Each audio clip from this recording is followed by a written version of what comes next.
नमस्कार साथियों, मैं मुकुल स्वागत करता हूं आपका टारगेट यूपीएसएससी पर।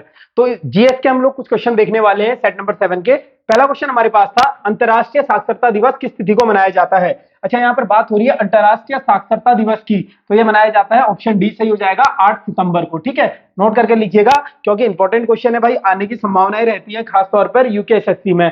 8 अक्टूबर ऑप्शन ए, इसके दिन क्या मनाते हैं, वायु सेना दिवस। ठीक है, वायु सेना दिवस कब मनाया जाता है पूछेगा, तो ये मनाते हैं 8 अक्टूबर को। ये चीज इंपॉर्टेंट है, नोट कर चलिएगा। ठीक है, आगे चलेंगे हम लोग नेक्स्ट क्वेश्चन की ओर। क्वेश्चन नंबर 62 आपके पास है, निम्न में से कौन सा दर्रा और संबंधित राज्य का विकल्प सुमेलित नहीं है। देखिए, क्वेश्चन को ध्यान से पढ़ना है। मैं हमेशा से कहता हूं, क्वेश्चनों को अगर आप ध्यान से पढ़ेंगे तो नहीं है पूछ रहा है। अब कुछ बच्चे जल्दीबाजी में करते हैं, मैं हमेशा से आपको बता रहा हूं। अब आप जो है, आपका पेपर होने वाला है बहुत जल्दी, तो इस चीज को ध्यान में रखकर चलिएगा। क्वेश्चन में कह रहा है कि कौन सा दर्रा राज्य से विकल्प से सही सुमेलित नहीं है।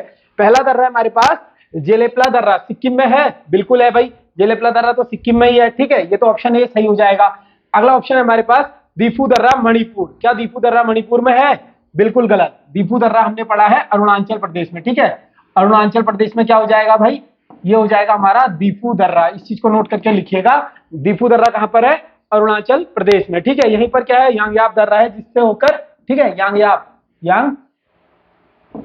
दर्रा कहां पर हो जाएगा भाई, ये भी अरुणाचल प्रदेश में हो जाएगा, जहां से होकर ब्रह्मपुत्री नदी भारत में प्रवेश करती है। ठीक है, इस चीज को नोट करके लिखना है, और इसका आंसर क्या हो जाएगा आपका, मणिपुर गलत हो जाएगा। ठीक है, दीपू दर्रा अरुणाचल प्रदेश में, बाकी रोहतांग कहां पर है, हिमाचल प्रदेश में हो जाएगा। ठीक है, इस चीज को नोट कर चलेंगे। क्वेश्चन नंबर 63 को देख लेते हैं। अब 63 क्वेश्चन है आपके पास, भारत में मिड डे मील योजना कब प्रारंभ हुई थी। देखिए, कल मैंने आपको बताया था मिड डे मील योजना है, अब इसका नाम क्या रख दिया गया है भाई, पीएम पोषित योजना। ठीक है, बहुत इंपॉर्टेंट है, प्रधानमंत्री मोदी ने इसका नामकरण चेंज कर दिया है भाई, सितंबर 2020 के लगभग। इस चीज को एक बार पढ़ लेना, मैंने पहली वाली क्लास में बताया है, वहां से करेक्शन कर लेना। ठीक है, तो इसका नाम अब प्रधानमंत्री पोषित करके कुछ ऐसी योजना हो चुका है। वर्तमान में हमसे पूछ रहा है कि भारत में मिड डे मील योजना कब प्रारंभ हुई, तो यहाँ पर ऑप्शन के हिसाब से अगर हम चलेंगे तो ऑप्शन सी हमारा सही हो जाएगा। 1995 में क्या होता है, मिड डे मील, जो आपके सरकारी स्कूलों में दिन का दाल भात मिलता है ना भाई, वही वाली योजना है ये। आगे चलेंगे, क्वेश्चन नंबर 64, राष्ट्रपति द्वारा लोकसभा में अनु लोकसभा में अनुसूचित जाति समुदाय के 2 सदस्यों को किस अनुच्छेद के तहत मनोनीत किया जाता है। तो राज्यसभा में आपको पता है भाई, राज्यसभा में क्या होता है, राष्ट्रपति मनोनीत कर सकता है अपनी मनमर्जी से। ठीक है, तो 2 सदस्यों को, जो अनुसूचित जाति के, लोकसभा में अनुसूचित जाति समुदाय के 2 सदस्यों को किस अनुच्छेद के तहत मनोनीत कर सकता है, तो यहां पर हो जाएगा अनुच्छेद 330। ऑप्शन सी आपका करेक्ट हो जाएगा। ठीक है, इस चीज को नोट करिएगा, प्रीवियस ईयर क्वेश्चन है, बार बार पूछा जाता है एग्जामों में। ठीक है, तो 330 के तहत राष्ट्रपति क्या करता है, अनुसूचित जनजाति के समुदाय के 2 लोगों को करता है। ठीक है, अनुच्छेद 331 दिख रहा होगा आपको। ठीक है, सॉरी 331 क्या है फिर, अनुच्छेद 331। ठीक है, अनुच्छेद 331 क्या है, आंग्ल भारतीयों को, ठीक है, एंग्लो इंडियन, जो कि वर्तमान में खत्म कर दिया गया है, इसको पढ़कर जाना है। एंग्लो इंडियन कौन से संविधान संशोधन के तहत इस सीट को खत्म कर दिया गया है। ठीक है, और विधानसभा में एससी एसटी के लिए सीटें कौन से अनुच्छेद में कही गई है, अनुच्छेद 332 में। ठीक है, इसमें क्या कहा गया है भाई, विधानसभा में, वीएस लिख रहा हूं शॉर्टकट में, एससी और एसटी के लिए जो रिजर्व सीटें हैं, ठीक है, मतलब जो मनोनीत कर पाएगा, तो वो 332 के तहत मनोनीत कर पाएगा। ठीक है, इस चीज को नोट कर चलिएगा। आगे चलेंगे हम लोग नेक्स्ट क्वेश्चन की ओर। क्वेश्चन नंबर 65 आपके पास है, फारसी यात्री, ठीक है, फारसी यात्री अबू रज्जाक की शासक के काल में विजयनगर आया था। तो फारसी एक यात्री था अबू रज्जाक। ठीक है, ये कहां पर आया था भाई, विजयनगर आया था, वही विजयनगर। ठीक है, जो आपका बहुत इंपॉर्टेंट है परीक्षा की दृष्टि से। तो अबू रज्जाक जो है विजयनगर आया था देवराय द्वितीय के समय। इस चीज को आपको नोट करना है, ऑप्शन में कहीं दिख रहा है देवराय द्वितीय। ठीक है, तो देवराज नहीं होगा, देवराय प्रथम, ऑप्शन आगे देखता हूं। ठीक है, एक मिनट, ऑप्शन डी में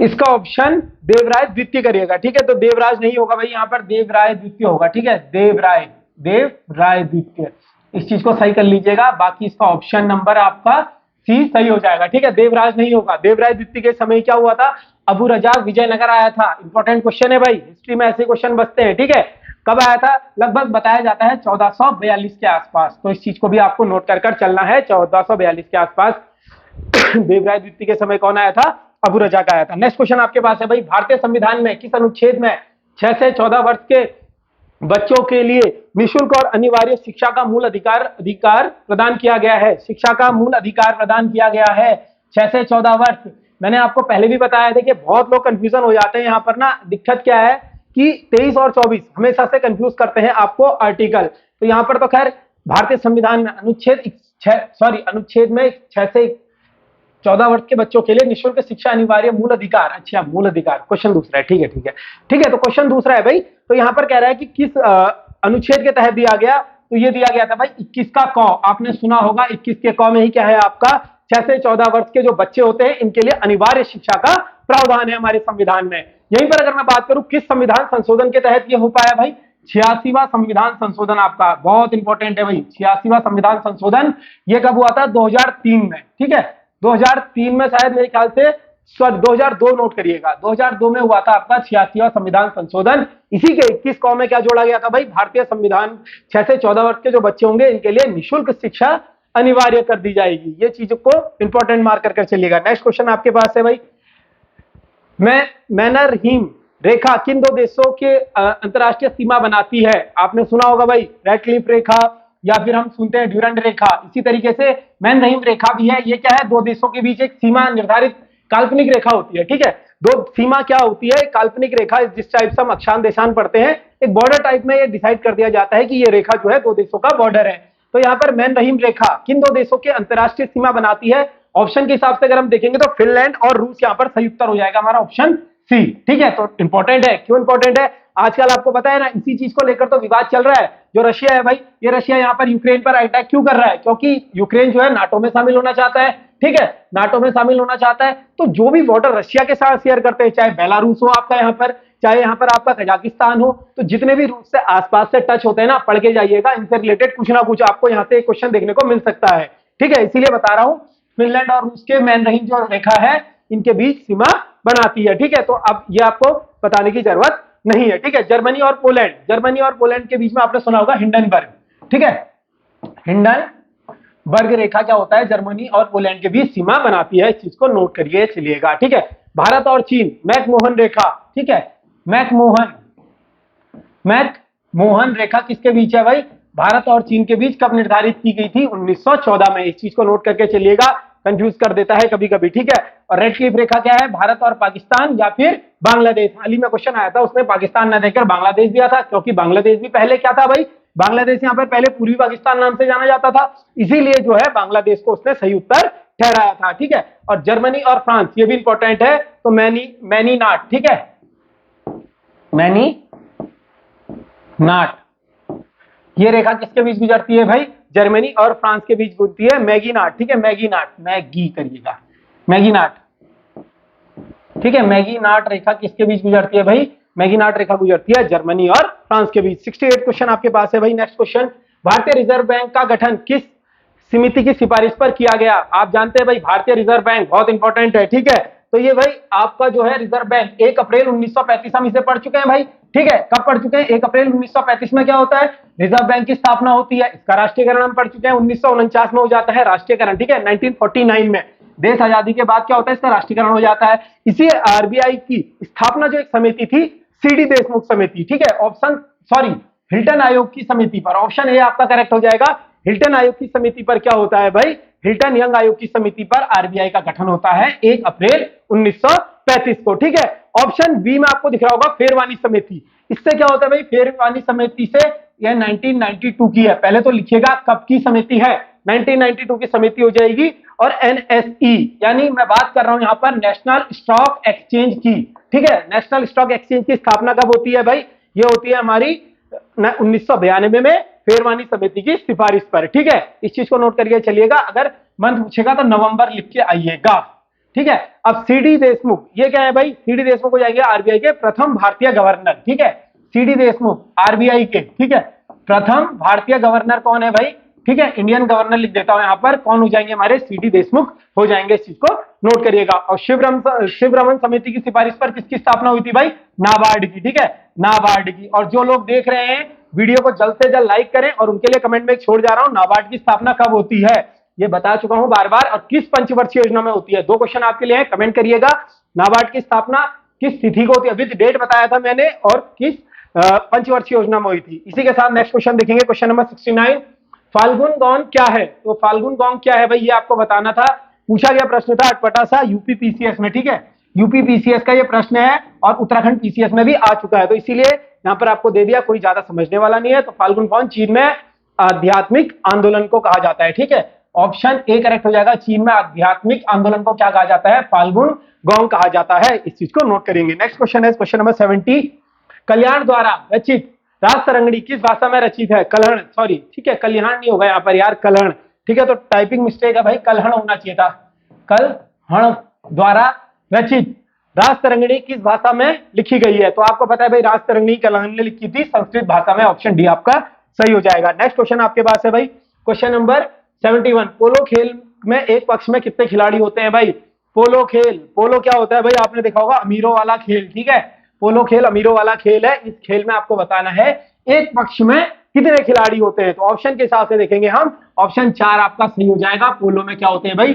4 खिलाड़ी एक पक्ष में होते हैं। अगर यहीं पर मैं बात करूं वाटर पोलो में, ठीक है, एक तो पोलो होता है, पोलो पानी के अंदर भी खेला जाता है भाई, वाटर पोलो में 7 खिलाड़ी होते हैं, ठीक है, वाटर पोलो में कितने होते हैं इस चीज को एक बार देख लीजिएगा, वाटर पोलो में क्या होते हैं? 7 खिलाड़ी होते हैं। बाकी अगर मैं बात करूं वॉलीबॉल में, ठीक है, वॉलीबॉल जो हाथ से खेलते हुए हम लोग, इसमें कितने खिलाड़ी होते हैं? 6 खिलाड़ी इसमें होते हैं, नोट कर लिखिएगा, ठीक है। इसके अलावा वाटर पोलो में, ठीक है, इसको वाटर पोलो को करिएगा भाई, वाटर पोलो को 7 खिलाड़ी ही करिएगा, सही हो जाएगा, ठीक है। इसके अलावा बास्केटबॉल, ठीक है, बास्केटबॉल देखा ना आपने, एनबीए भी इसको कहते हैं, लंबे लंबे प्लेयर होते हैं, तो 5 प्लेयर एक टीम में बास्केटबॉल में होते हैं। इसके अलावा अगर मैं बात करूं सबसे ज्यादा प्लेयर किसमें होते हैं भाई?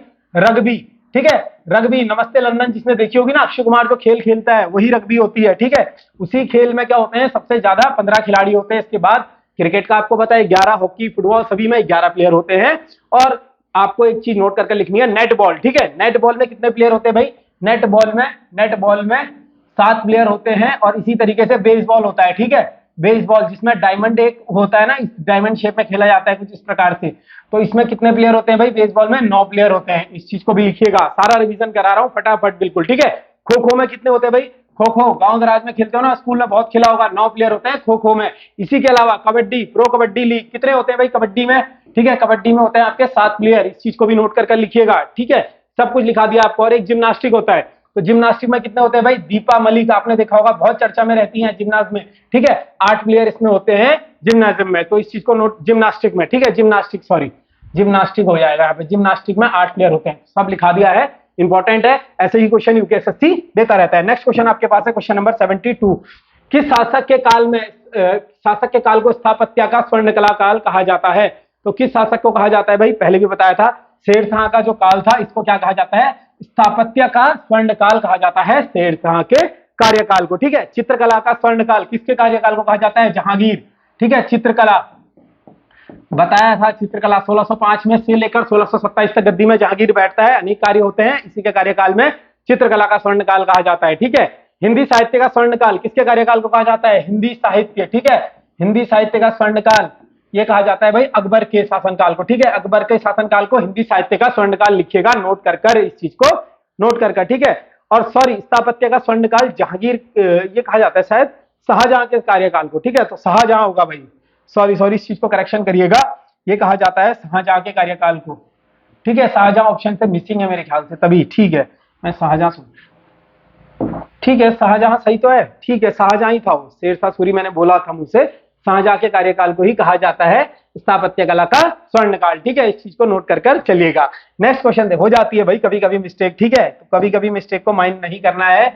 निम्न में से किस महासागरीय जलधारा को यूरोप का गर्म कंबल कहा जाता है? तो आपको पता है भाई यूरोप का गर्म कंबल किसको कहा जाता है, ये आपको बताना था। यूरोप का जो गर्म कंबल है, यूरोप आपने देखा ना, इधर से क्या है भाई, यूरोप हो जाएगा, इधर नॉर्थ अमेरिका, इधर अफ्रीका है, तो इसकी जो गर्म जलधारा है यूरोप की, ठीक है, गल्फ स्ट्रीम को कहा जाता है इसकी गर्म जलधारा, ठीक है, इस चीज को नोट करके चलिएगा। अटलांटिक सी के पास बहती है ना गल्फ स्ट्रीम, और लेब्राडोर की जलधारा जहां पर मिलती है, ये बताना है आपको उस क्षेत्र को क्या कहते हैं, बताया था पहले प्रैक्टिस सेटों में, ठीक है। तो गल्फ स्ट्रीम कहां पर है? अटलांटिक ओशियन में हो जाएगी। इसके अलावा अलास्का कहां पर हो जाएगी भाई? प्रशांत महासागर में, ठीक है, प्रशांत महासागर में कौन सी है भाई? अलास्का, आपको ऑप्शन ए दिख रहा है, कहां की गर्म जलधारा है? प्रशांत महासागर की हो जाएगी। इसके अलावा कैलिफोर्निया की कौन सी हो जाएगी भाई? कैलिफोर्निया की जलधारा अटलांटिक की, ठीक है, अटलांटिक ओशियन, ठीक है, अटलांटिक ओशियन की कौन सी हो जाएगी? कैलिफोर्निया ठंडी जलधारा, इस चीज को नोट करके लिखना है, ठंडी जलधारा कैलिफोर्निया आपको पता है ना यूएसए में है, तो वहीं की गर्म ठंडी जलधारा कौन सी है? अटलांटिक सी की कैलिफोर्निया। नेक्स्ट क्वेश्चन आपके पास है, क्वेश्चन नंबर 74। विश्व का सबसे ऊंचा जलप्रपात कौन सा है भाई? विश्व का सबसे ऊंचा जलप्रपात आपको बताना है, जो हो जाएगा एंजल जलप्रपात हो जाएगा हमारा विश्व का सबसे ऊंचा जलप्रपात। कहां पर है भाई? कैरो नदी पर, वेनेजुला में। ठीक है, कैरो नदी पर ये हो जाएगा वेनेजुला में। क्वेश्चन पूछा है एंजल जलप्रपात कहां पर है? वेनेजुला में है, कैरो नदी पर। ठीक है, तो इस बार नदी ना पूछ ले, या पूछ लेगा किस नदी पर है, या पूछ लेगा कहां पर है, तो वेनेजुला में हो जाएगा कैरो नदी पर आपका ये जलप्रपात। ठीक है, आपको दिख रहा होगा ऑप्शन ए। ठीक है, योसेमाइट कहां पर है भाई? योसेमाइट हो जाएगा आपका कैलिफोर्निया में। ठीक है, कैलिफोर्निया अभी बताया था यूएसए में है, तो कैलिफोर्निया में हो जाएगा। ठीक है, आपको ऑप्शन चलना है अब नेक्स्ट क्वेश्चन के साथ। नेक्स्ट क्वेश्चन आपका हो जाएगा भाई यहाँ पर, तारतार जनजाति कहां पाई जाती है? 75 क्वेश्चन आपके पास है, तारतार जनजाति कहां पर पाई जाती है भाई? ये आपको बताना है, आपने पढ़ा होगा शायद। ठीक है, कुछ याद आ रहा है? तारतार जनजाति कहां की होती है भाई? ये होती है आपकी ऑप्शन ए, साइबेरिया की। ठीक है, साइबेरिया में बहुत ज्यादा ठंड पड़ती है, तो वहीं पर रहती है भाई तारतार जनजाति। ठीक है, ऑप्शन सी दिख रहा होगा, अरब में कौन सी रहती है? बद्दू। ठीक है, बद्दू जनजाति कहां पर रहती है भाई? बद्दू जनजाति रहती है अरब में। ठीक है, इसके अलावा ब्राजील में कौन सी रहती है? बोरो। ठीक है, ब्राजील में, बी से बोरो जनजाति कहां पर रहती है भाई? ये रहती है आपके ब्राजील में बोरो जनजाति। इस चीज को नोट करके चलना है। और कांगो बेसिन में कौन सी रहती है? पिग्मी। ये पूछा था आपसे। ठीक है, पुलिस कांस्टेबल में पूछा था, पिग्मी जनजाति कहां पर रहती है? तो पिग्मी जनजाति रहती है आपकी कांगो बेसिन के पास। ठीक है, इस चीज को नोट करके चलिएगा। एक आती है आप पे खिरगिज। ठीक है, खिरगिज जनजाति कहां पर रहती है भाई? खिरगिज जनजाति रहती है मध्य एशिया में। ठीक है, मिडिल एशिया में रहती है। मसाई कहां पर रहती है भाई? मसाई रहती है आपकी केनिया में। ठीक है, मसाई कहां पर रहती है? केनिया में। इस चीज को नोट करके चलिएगा, मसाई। और मोआरी कहां पर रहती है? न्यूजीलैंड में। ठीक है, मोआरी न्यूजीलैंड में रहती है आपकी मोआरी जनजाति। इस चीज को नोट करके चलिएगा। इसके अलावा बुशमैन कहां की हो जाएगी? कालाहारी की। ठीक है, बुशमैन कहां की है भाई? कालाहारी मरुस्थल की। ठीक है, कालाहारी मरुस्थल की हो जाएगी बुशमैन जनजाति। आपकी इस चीज को नोट कर चलना है। ठीक है, बहुत सारी जनजातियां लिखा दी, इंपॉर्टेंट थी इसलिए लास्ट टाइम पे। नेक्स्ट क्वेश्चन आपके पास है, कच्चीपुड़ी नृत्य किस राज्य में किया जाता है? तो कच्चीपुड़ी राज्य जो है भाई, कच्चीपुड़ी। ठीक है, कच्चीपुड़ी कैसी दी उसने? आधी दी मेरे को। कैसी दी भाई? कच्ची उसने पूड़ी आधी दी, तो आधी कच्चीपुड़ी उसने दी। ठीक है, कितने दी कच्चीपुड़ी? इस तरीके से याद रखते हैं, अपना अपना तरीका होता है, तरीका सुटेबल मैं बता रहा हूं कि आपके दोस्त, आपने भंडारे में गए, आपने दोस्त से कहा भाई पूड़ी दे दे, उसने कितने दी आपको? आधी पूड़ी दी। तो आधी पूड़ी से आपको क्या याद रहेगा? आंध्र प्रदेश का कच्चीपुड़ी नृत्य होता है। ठीक है, तो ऑप्शन यहाँ पर करेक्ट हो जाएगा आपका। इसके अलावा आपने देखा होगा तमिलनाडु, भरतनाट्यम। ठीक है, भरतनाट्यम कहां का हो जाएगा भाई? ये तमिलनाडु का हो जाएगा। यक्षगान, ठीक है, कर्नाटका का हो जाएगा आपका। कर्नाटक का क्या हो जाएगा? यक्षगान। इसके अलावा अगर मैं बात करूं कि कायाकली या मोहिनी अट्टम कहां के हैं भाई? केरल के। ठीक है, कायाकली और मोहिनी अट्टम कहां का है भाई? अट्टम जिनके पीछे लगता है वो मैक्सिमम केरल के होते हैं। इस चीज को नोट कर चलिएगा। ठीक है, छाऊ और पाइका कहां का है? ये आपको कमेंट कर बताना है, छाऊ और पाइका। ठीक है, नेक्स्ट क्वेश्चन आपके पास है, किस भारतीय को सर्वप्रथम नोबेल पुरस्कार दिया गया? देखिए भाई, आपको पता होना चाहिए भाई, अब आजकल तो क्या है, भारत को नहीं दिया जाता है, पता नहीं काफी सालों से, लेकिन पहले जो आदमी थे भारत का जिन्हें नोबेल पुरस्कार मिला था, वो थे हमारे रविंद्रनाथ टैगोर जी। सन 1913 में प्रथम नोबेल पुरस्कार इन्हें मिला था। इनकी एक रचना थी, उसको नोट करके लिखिएगा, गीतांजलि। ठीक है, गीतांजलि के लिए, गीतांजलि का जो अंग्रेजी अनुवाद करा था, इस चीज को पढ़ के जाइएगा किसने करा था।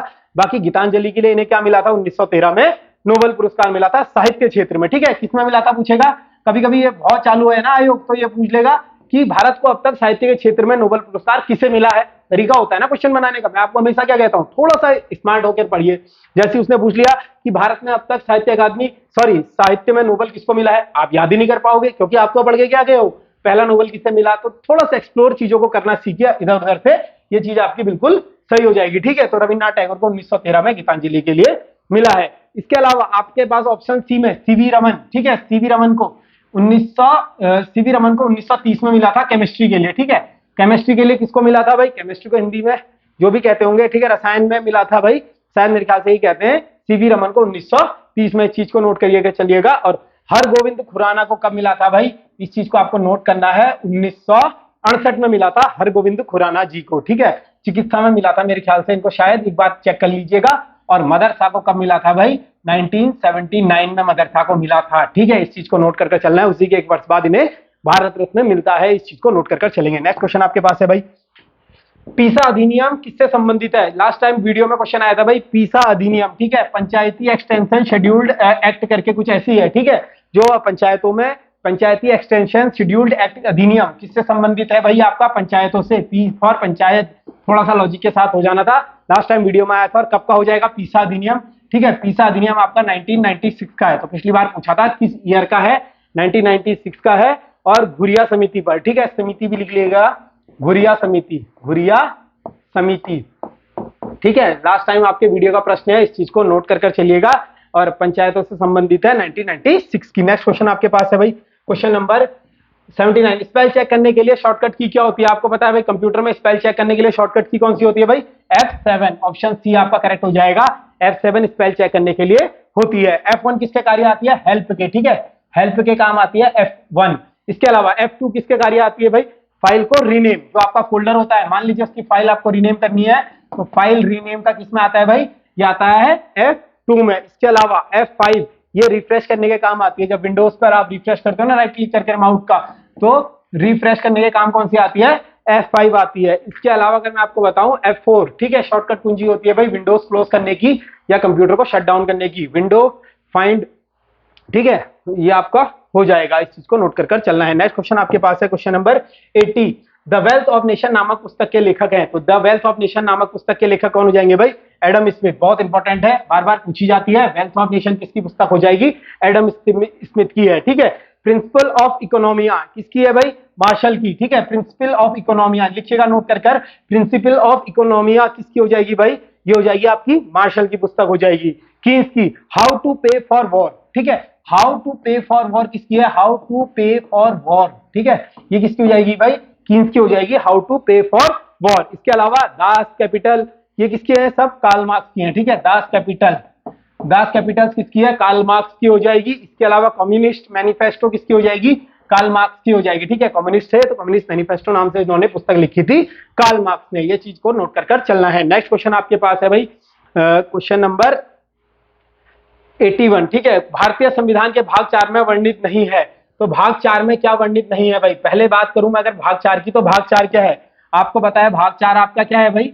भाग 4 आपका डीपीएसपी है, या राज्य के नीति निर्देशक तत्व, जिनको हम हिंदी में कहते हैं। तो यहां पर आपको बताना है कि भाग 4 में क्या नहीं है। अगर मैं बात करूं ऑप्शन ए, समान कार्य हेतु समान वेतन, कौन सा अनुच्छेद में है भाई? आर्टिकल 39 में हम पढ़ चुके हैं, ठीक है, आर्टिकल 39 में हम पढ़ चुके हैं, जो सामान्य कार्य हेतु सामान्य वेतन दिया जाएगा। समान नागरिक संहिता बहुत चर्चाओं में रह रही है आजकल, यूसीसी हम पढ़ चुके हैं। यूसीसी के अनुच्छेद में है अनुच्छेद 44, उत्तराखंड में हाल ही में लागू होने की बात चल रही है, पढ़ के जाइएगा, अच्छा टॉपिक है। आपके आने वाले कोई मेंस के एग्जाम होंगे उसके लिए भी, और आपके यहाँ पर इस चीज के लिए भी, ठीक है। लास्ट टाइम शायद मेरे ख्याल से लोअर पीसीएस मेंस में आ चुका है समान नागरिक संहिता के ऊपर लिखने को। प्राथमिक स्तर पर मातृभाषा में शिक्षा, क्या ये है? ये बिल्कुल नहीं है, ये हमारा अनुच्छेद 350 के ए में रखा गया है। इस चीज को नोट करके चलिएगा, ऑप्शन सी आपका सही हो जाएगा। बाकी ये आपका यहाँ पर ये सही ऑप्शन हो जाएगा, ठीक है। तो इन चीज को नोट कर चलिएगा। नेक्स्ट क्वेश्चन आपके पास है भाई, क्वेश्चन नंबर 82। डाटा प्रोसेसिंग में एसएपी का अर्थ होता है, डाटा प्रोसेसिंग में एसएपी का अर्थ होता है सिस्टम एप्लीकेशन प्रोडक्ट से, ठीक है। सिस्टम एप्लीकेशन प्रोडक्ट कहीं पर है, ऑप्शन सी हो जाएगा आपका सही, सिस्टम एप्लीकेशन प्रोडक्ट हो जाएगा। SAP, system application product, SAP का फुल फॉर्म होता है। नेक्स्ट क्वेश्चन आपके पास है भाई, क्वेश्चन नंबर 83, ठीक है। किस राष्ट्रीयकृत शासक को धारावर्ष भी कहा जाता है? तो किस राष्ट्रीयकृत शासक को धारावर्ष भी कहा जाता है? ऑप्शन ए सही जाएगा। ध्रुव को क्या कहा जाता है भाई? ये क्या क्या कहा जाता है? धारावर्ष भी कहा जाता है, ठीक है, ये आपको जानना है। और त्रिपक्षीय संघर्ष में भाग इन्होंने भी लिया था, ठीक है, त्रिपक्षीय संघर्ष में हमने देखा था ना, त्रिपक्षीय संघर्ष में ध्रुव ने भी भाग लिया था। इस त्रिपक्षीय संघर्ष आपको कमेंट करना है किन तीन पक्षों के बीच होता है, सब कुछ कराया हुआ है, ठीक है। कोई ऐसा क्वेश्चन नहीं पूछ रहा हूं, हो सकता है आपको लगे मुंह जुबानी याद ना होगा, क्योंकि ऐसे क्वेश्चन तो देख के जाने ये एग्जाम में बन सकते हैं। किस राष्ट्रीयकृत शासक को धारावर्ष भी कहा जाता है? ध्रुव को कहा जाता है। इसके अलावा, ठीक है, ये चीज आपको नोट कर चलना है। नेक्स्ट क्वेश्चन के आगे हम बढ़ेंगे। क्वेश्चन नंबर 83 आपके पास था, 84 आपके पास है, ठीक है। 84 क्वेश्चन आपके पास है भाई, भारत में विशेष आर्थिक क्षेत्र नीति कब घोषित की गई?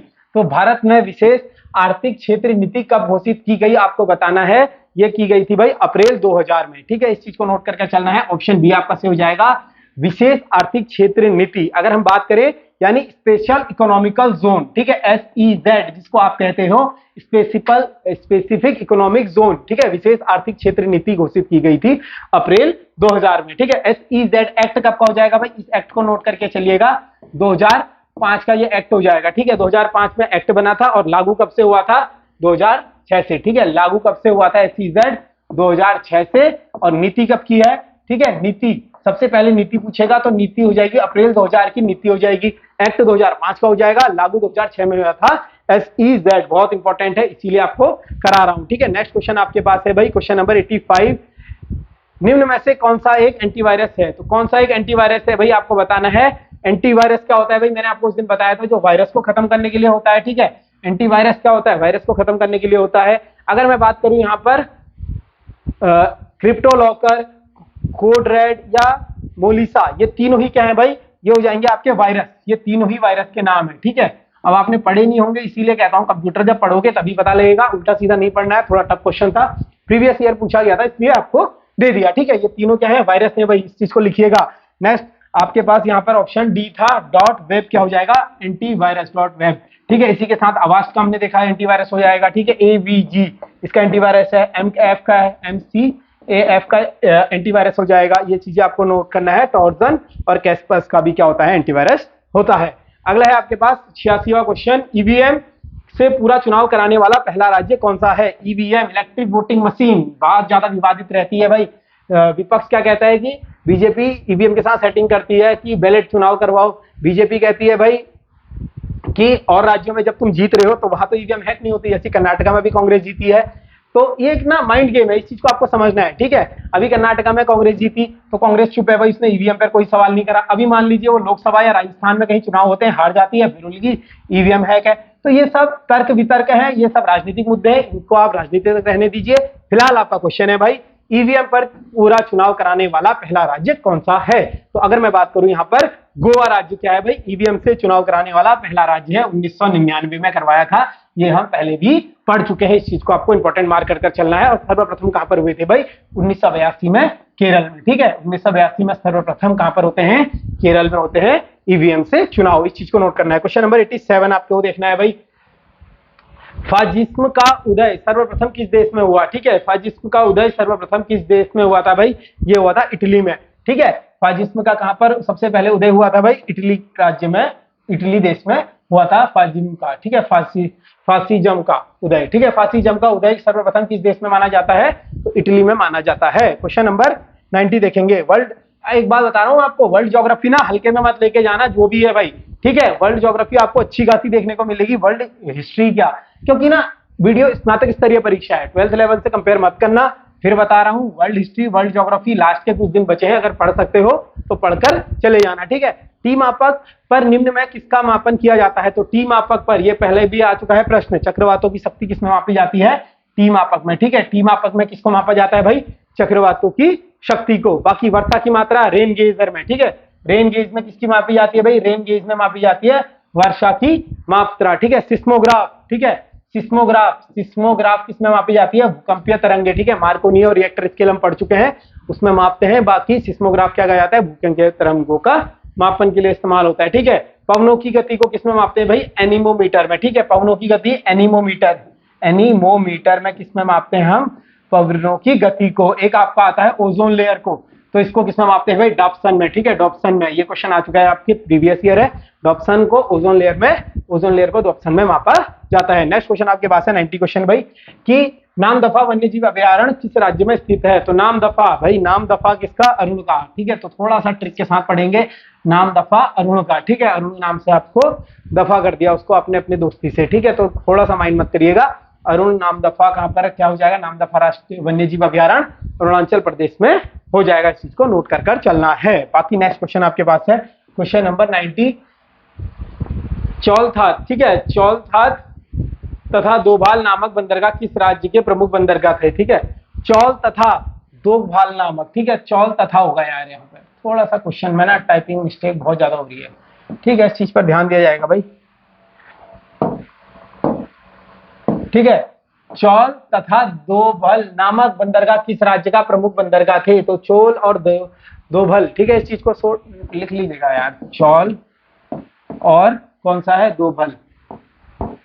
दोभल बंदरगाह किस राज्य के प्रमुख बंदरगाह थे? तो ये थे भाई बहमनी साम्राज्य के। आपको ऑप्शन यहाँ पर कहीं है नहीं शायद, बहमनी साम्राज्य के, ठीक है, बहमनी साम्राज्य के थे। ऑप्शन ए कर लेना चाहे तो इसको, ये सही हो जाएगा आपका, बहमनी साम्राज्य के चोल तथा दोभाल बंदरगाह थे। इस चीज को नोट कर कर चलना है आपको, क्योंकि इंपॉर्टेंट क्वेश्चन है। इसके अलावा अगर मैं बात करूं, हरिहर बुक्का, इन्होंने क्या की थी भाई, विजयनगर साम्राज्य की स्थापना की थी। हरिहर और बुक्का ने कब? 1336 में करी थी हरिहर और बुक्का ने विजयनगर साम्राज्य की स्थापना। और बहमनी साम्राज्य की स्थापना कौन करता है भाई? हसन गंगू, ठीक है, हसन गंगू क्या करता है? बहमनी साम्राज्य की स्थापना करता है। ये क्वेश्चन ना आपसे वीडियो में पिछली बार पूछे गए थे और ऐसी टाइप की यूपीएससी प्रश्न बनाता है। अगर वो पेपर बनाएगा तो कुछ इसी टाइप से बनाएगा। बाकी उम्मीद करता हूँ आपकी तैयारी अच्छी चल रही होगी, रिविजन अच्छा चल रहा होगा। जो भी आपके डाउट्स या क्वेरीज है तो उन चीजों को आप पूछ सकते हैं। लास्ट टाइम पर हमको पता है थोड़ा सा दिक्कत होती है, ठीक है, आप जो नर्वसनेस है इस चीज को दूर कर चलिएगा। होप सो एग्जाम अच्छा होगा भाई, साल भर आपने मेहनत करी है, ठीक है, अब नहीं तो कभी नहीं। बाकी अगली मिलेंगे आपसे अगली क्लास में, तब तक के लिए नमस्कार।